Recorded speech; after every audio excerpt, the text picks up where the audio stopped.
पश्चिम बंगाल का रिजल्ट इस बार बहुत चौंकाने वाला है। क्या बढ़े हुए करीब 11% वोट का मार्जिन बड़े बदलाव की ओर इशारा कर रहा है? क्या एग्जिट पोल के आंकड़ों जैसा ही फाइनल नतीजे भी होंगे या फिर बड़ा उलटफेर देखने को मिलेगा? क्या ममता की सत्ता बरकरार रहेगी या फिर मोदी का जादू चलेगा? और क्या बंगाल में पहली बार कमल खिलेगा? एग्जिट पोल के आंकड़े अगर नतीजों में बदलते हैं तो फिर क्या ओवैसी और हुमायूं कबीर का बंगाल वाला दाव उल्टा पड़ जाएगा? एसआईआर और महिला वोटर का क्या असर इस चुनाव में हुआ? देखिए स्पेशल।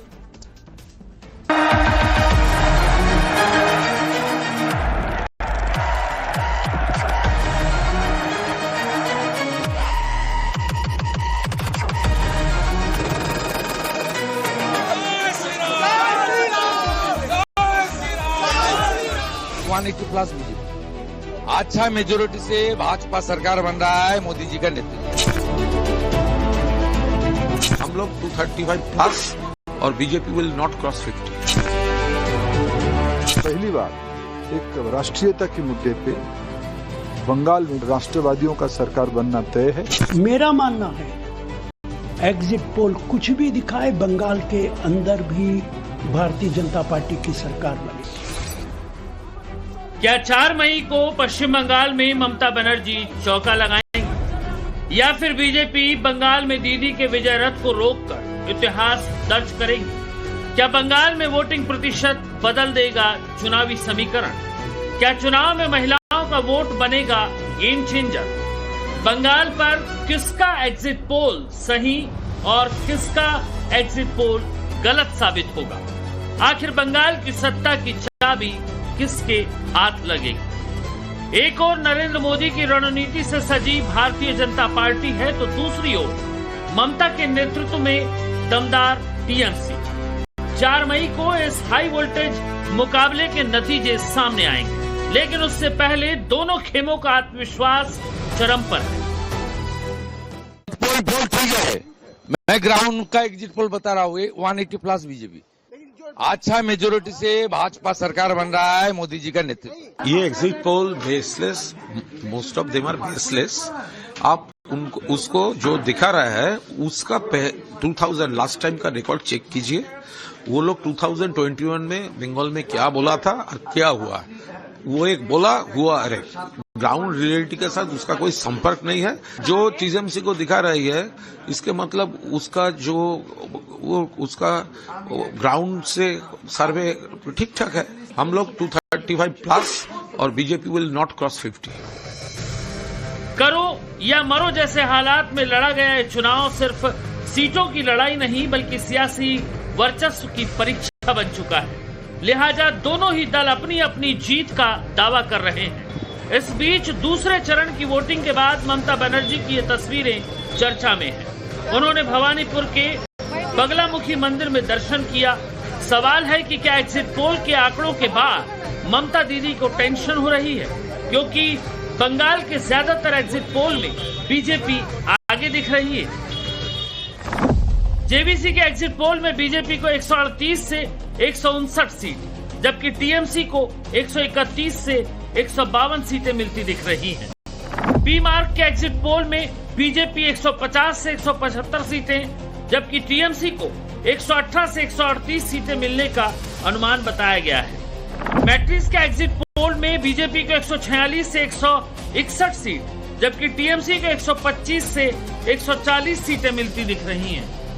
चाणक्य के एग्जिट पोल में बीजेपी को 150 से 160 सीट, जबकि टीएमसी को 130 से 140 सीट मिलती दिख रही है। एग्जिट पोल के नतीजों के बाद मोदी विरोधी पार्टियां दावा कर रही हैं कि ममता का वोट विरोधियों में बंट गया है। ये बात बिल्कुल साफ है, ये टीएमसी पार्टी के खिलाफ ज्यादा से ज्यादा, बहुत ज्यादा वोट आप लोगों ने डाले, लेकिन ये सारे वोट विपक्षी पार्टी के भीतर सारे बट चुके हैं। कहीं बीजेपी, कहीं कांग्रेस, कहीं सीपीएम, कहीं तो हुमायूं कबीर के पार्टी, कहीं आईएसएफ, सारे विपक्षियों के बीच बटे हुए। और इसमें बीजेपी भी शामिल है। लेकिन विपक्षियों के अंदर भी बीजेपी पार्टी ये ज्यादा इनको पास वोट जाएगा।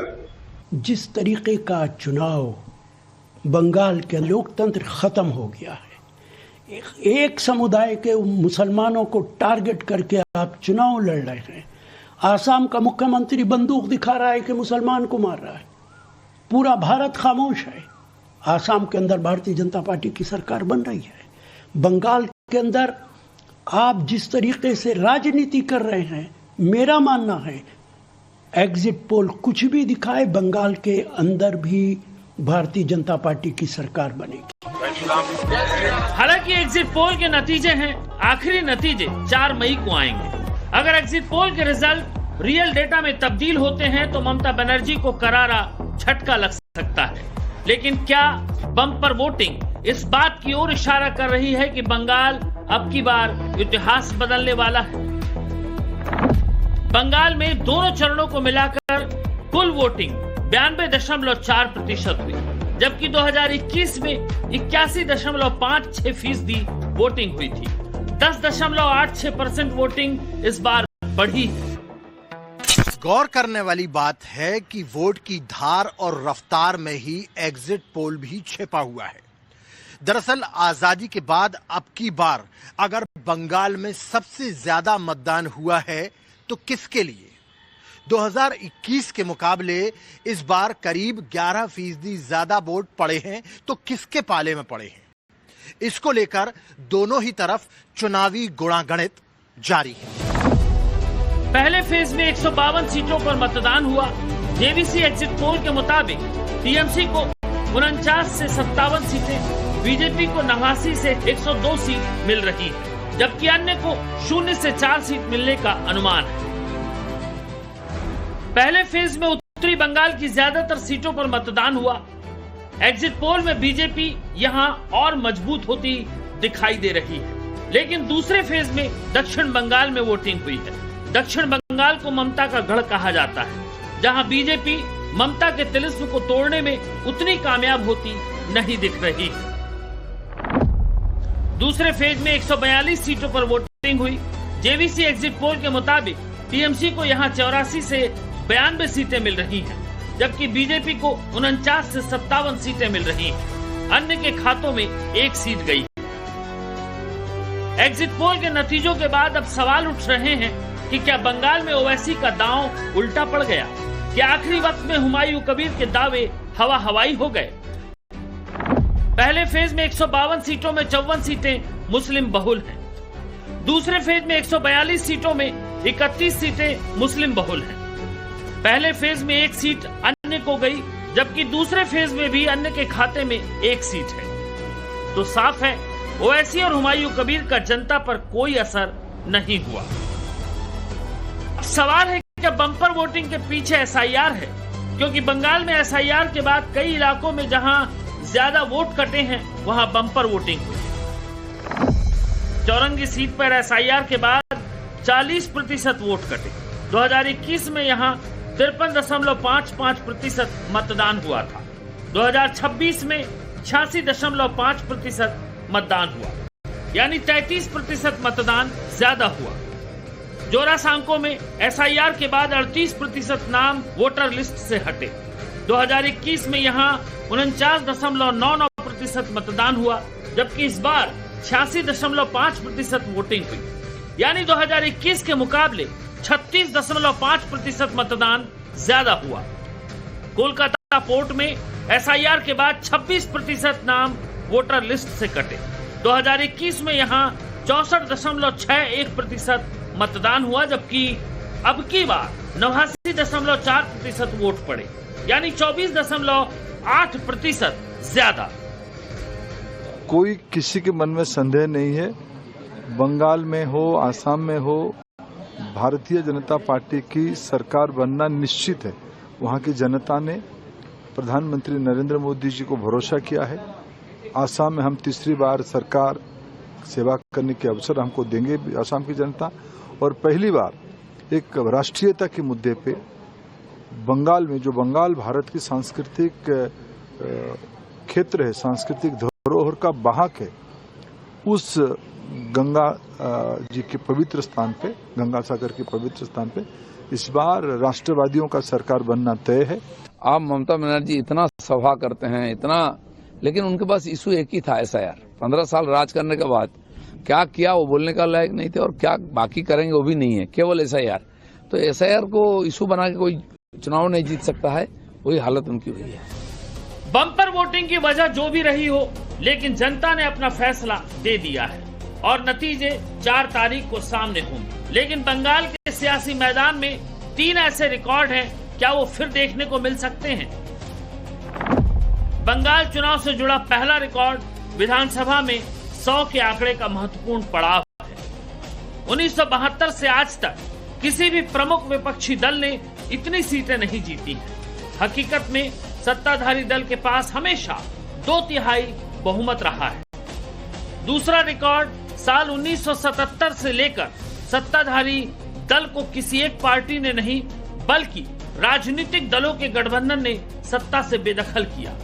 लेफ्ट मोर्चे ने 1977 में कांग्रेस को सत्ता से बाहर किया और 2011 में टीएमसी और कांग्रेस ने मिलकर 34 वर्षों के कम्युनिस्ट शासन का अंत किया।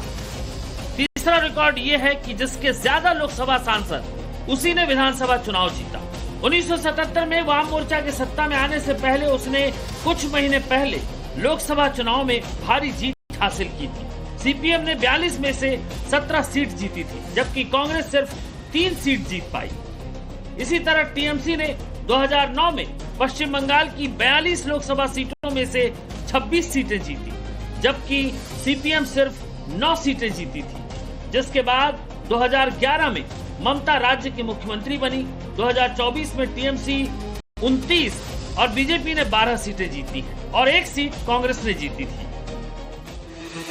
तो अगर बीजेपी ने जीत का गोल बंगाल में दागा तो अपने आप में रिकॉर्ड होगा, लेकिन टीम ममता ने 2026 का महामुकाबला जीता तो इसके सियासी मायने बहुत बड़े होंगे, क्योंकि बंगाल की सियासत इतिहास दोहराने के लिए नहीं बल्कि एक नया अध्याय लिखने को बेचैन है।